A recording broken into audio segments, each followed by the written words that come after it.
Hey, what's up everybody, and welcome back to News Dose. So Friday has been yet another really busy day in the gaming world as a big game got revealed for Xbox Game Pass, and yes, this is coming day one. This is almost not surprising anymore, but actually, well, a big game's also going to be heading over to PlayStation now as well, so we're going to talk about both of those today, plus unfortunately, the delay season will continue on throughout 2021 as a major Nintendo game has now been affected as well. Unfortunately, one of their biggest games that's supposed to release at the end of this year has now been pushed back into 2022, so we're going to go over that as well. To start this video off, though, we're actually going to be taking a look at a game that I know a lot of you all are really excited about, and that is Haunted Chocolatier. Now, you might not recognize this name immediately, but you will recognize the creator because this is coming from the creator who worked on Stardew Valley. Yeah, Stardew Valley is one of the most popular independent games that's released in the last decade fans have put like hundreds of hours into that game. It is incredibly addictive as it's this farming simulator where you head to a new town, you create these relationships with all of the community, and then you go to these dungeons and you mine for different resources. It really is a very addictive game.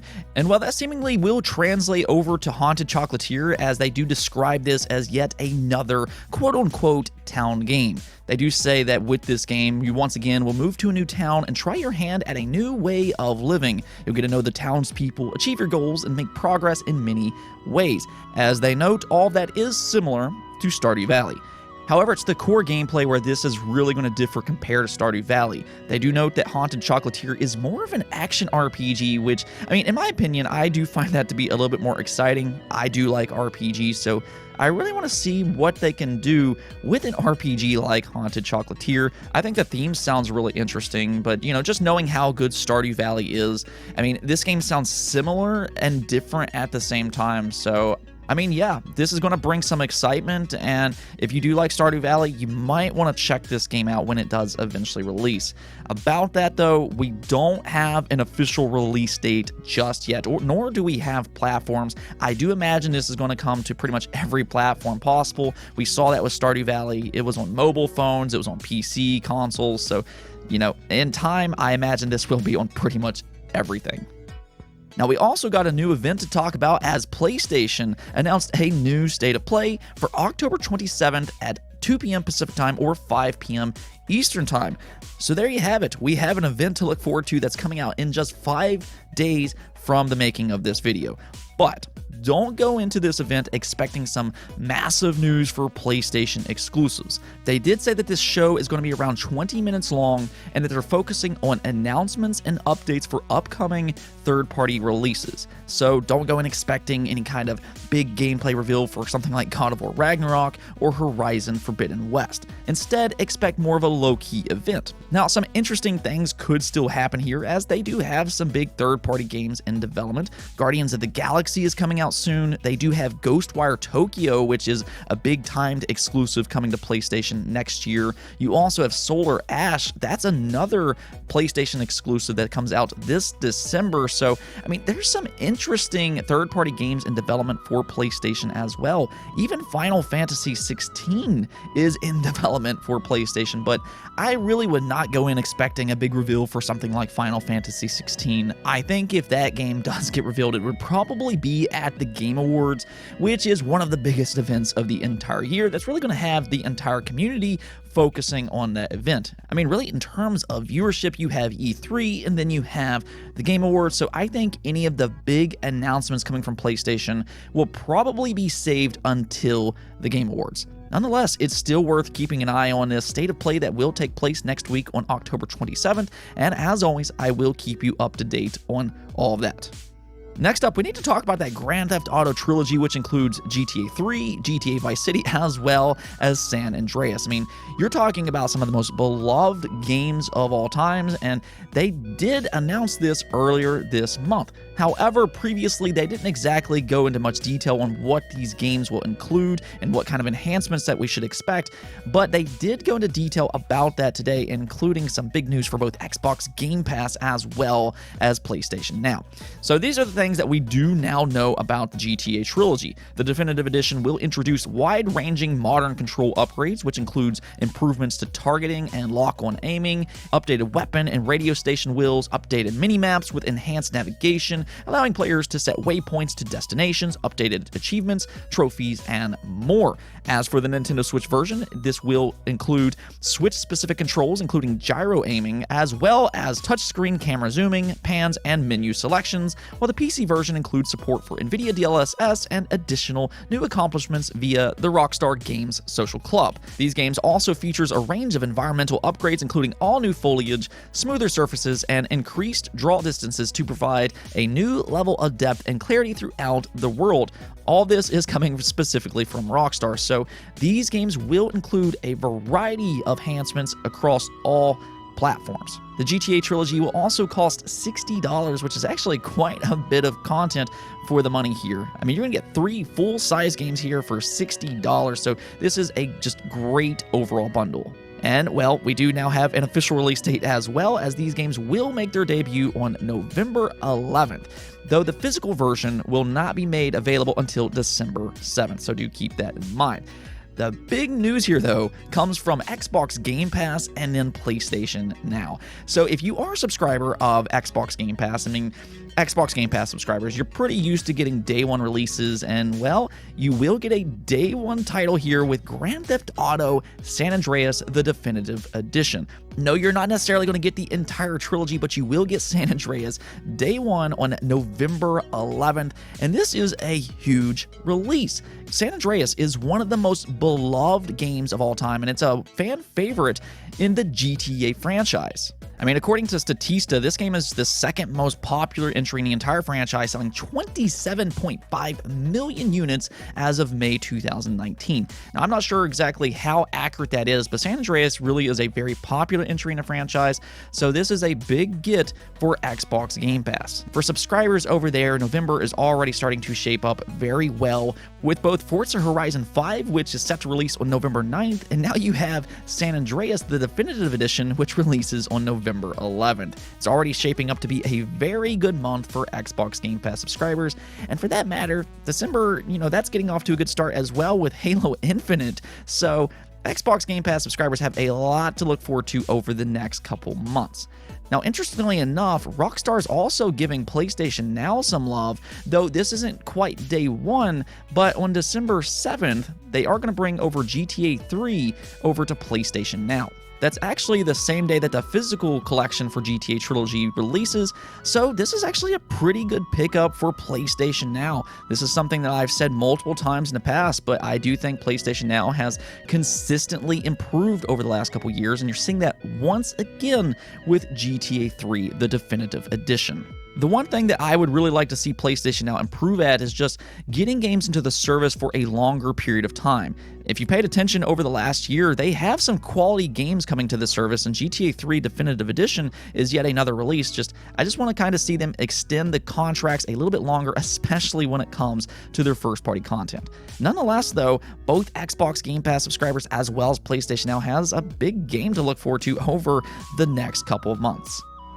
Moving on, though, unfortunately, we do have yet another big delay to talk about, and this time with a Nintendo Switch exclusive being Advance Wars 1+2 Reboot Camp. This game was originally slated for a December release, which was interesting if you start to think about it, because since that original E3 announcement, Nintendo hasn't exactly showed anything about this game. I mean, you would have thought that they would have talked about this game at the Nintendo Direct, but they did not, and it's starting to make sense because they've now delayed this game to spring of 2022. That is quite a significant delay. I mean, here recently we've been seeing games get delayed by a month or a couple months, but this is quite a significant delay this time. So that's probably why they haven't showed this game as of recent. It's just not quite ready. Though I don't necessarily look at this as a bad thing. I've kind of said this type of stuff in the past, but when a game is delayed, there is a reason for that. We don't want a rushed, buggy mess, so a delayed game will make for a better overall product. Yes, it's disappointing, but at the same time, I think we as a community should understand when a game is delayed and not get overly upset about it. Nonetheless, this was a big release for the Nintendo Switch this holiday, as Advance Wars for the Game Boy Advance, I mean, those games were excellent. They really are among the best games to release for the Game Boy Advance, so I know anybody who played those games back in the early 2000s were probably very much looking forward to this game. And based off what we have seen with the reboots here, they do look really good. I like the art style and the gameplay. I mean, it really is timeless. But that is one of the questions with this delay. How is it going to impact the Nintendo Switch this holiday? And really, I don't think it's going to impact them that much at all, for a few different reasons, really. For one, as high quality as Advance Wars is, which really is a top tier game within its genre, it's not exactly the most popular franchise in the universe. So I don't think that this game was necessarily going to just push tons and tons of Nintendo Switch units. And for that matter, I think that Nintendo already has a lot of big games that really will sell the Switch this holiday. I mean, you have Metroid Dread, which just released, and that game is absolutely fantastic. You also have Mario Party Superstars releasing later this year. And I mean, we saw with Super Mario Party, this is a massive franchise right now. I mean, Super Mario Party sold like 10+ million units, and I would expect a big holiday for Mario Party Superstars, especially if it's well received. I personally think that that game looks better than Super Mario Party, which was kind of focused on motion control, so I think this is going to have a wider audience that it can appeal to, with it having some more standard-based controls. We'll kind of see about all of that, but yeah, Nintendo already has some big releases coming this holiday, and one thing that we do know when it comes to Nintendo games is that they have a very long life cycle. Not only do you have games that's already released, such as Zelda Breath of the Wild, you have Super Smash Bros., Animal Crossing, Mario Kart 8, which will all continue to push big numbers this holiday, but you've had some big releases this year, such as Monster Hunter Rise, you have new Pokemon Snap, and hey, for that matter, we also have Pokemon Brilliant Diamond and Shining Pearl that releases later this year. So even with this delay, there's still plenty of games to pick up this holiday for the Nintendo Switch. Again, I know it's very unfortunate because we did expect this to be a very high quality release this holiday, but as Nintendo Shigeru Miyamoto likes to say, a delayed game is eventually good, but a rush game is forever bad. And we can really apply that here with Advance Wars 1+2 Reboot Camp. Now, one other thing that we're quickly going to talk about here is an Xbox Series update that includes native 4K resolution for the UI. This is actually kind of amusing to me, to be quite honest with you, because I found this topic to be one of the most ridiculous talking points last year as we were leading up to the Xbox Series and PlayStation 5 release. The Xbox Series UI at launch was actually 1080p, I believe upscaled to 4K, not entirely sure about that, but that's kind of the thing right there. I don't even think most people really notice what resolution it's running at, but it was quite a talking point for console warriors out there. I mean, really, console wars are just so absolutely absurd. But yeah, this was a real talking point with the Xbox Series versus the PlayStation 5. But there you have it. The Xbox Series has now been updated to include native 4K resolution for the UI. So if that was a concern to you before, you can now look at your UI in glorious native 4K resolution. With that said, though, I do think that there's actually some more interesting inclusions with this update, including night mode for your display. Yes, this is something that's offered on a multitude of websites, and it will now be heading over to your Xbox Series, and you can actually customize this quite a bit. You can actually dim its settings, you can filter out blue light, you can also mess around with the Xbox controller's light button as well as the power light on the console itself, so there's quite a bit of accessibility here. You can even schedule when all these options appear, so if you only want it at night, well, you can absolutely do that. But again, this is a nice inclusion here, especially if you play games in a dark lit room. This will be easier on your eyes. Let's go and take a look at the poll of the day, though, where I asked you all, do you ever buy scalped products that have just been released? We were talking about this just yesterday because this has happened with multiple products over the last week or so, being the Nintendo 64, Nintendo Switch Online controller, as well as the Xbox fridge. Scalpers are buying up all these items and they're trying to sell them at like triple the price on eBay. But the alarming part is that a lot of people are buying these products, and neither one of them are limited products for that matter. they will be restocking these probably pretty consistently for that matter. So it is a little surprising to me to see so many people go out there and buy these products at like triple the price. So I wanted to know if you all buy these scalp products or not. And well, based off the results here, yeah, most of you all do not do this, with 90% of you saying no, while 7% said yes. Now, that's as of this recording. I do imagine that the results here will shift quite a bit because I did get this poll out a little late, and this video will more than likely be going out a little earlier than usual.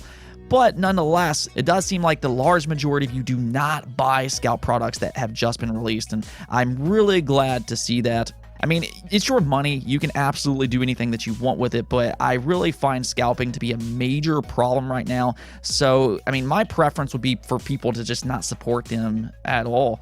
I think what we've been seeing, especially since the launch of the Xbox Series and PlayStation 5, has been a little scummy to say the least. I mean, I think if you went out and you bought an extra PlayStation 5 and then tried to sell that at a marked up price, okay, fine, so be it. But that's not what's happening here. I mean, we're seeing scalpers literally pick up like 10, 20 consoles at a time. And I just don't think that that's right. And even if you have the money to go out and pick up these products for, you know, double, triple the price or whatever, a lot of people just don't. So again, I don't find the situation right. I don't think that products should be marked up to insane amounts as soon as they release. I mean, again, if this is a collector's item that sells like years and years later at a marked up price, fine, so be it. But I mean, we're seeing this happen to brand new products because scalpers are buying up all of the stock that they possibly can. I guess it is what it is, but yeah, I certainly don't like it. Anyways, though, that's it for this episode. But if you like the video, don't forget the bell notification and subscribe button for more content just like this. Also, if you'd like to support the channel through Patreon, thank you for making this content possible. Peace out.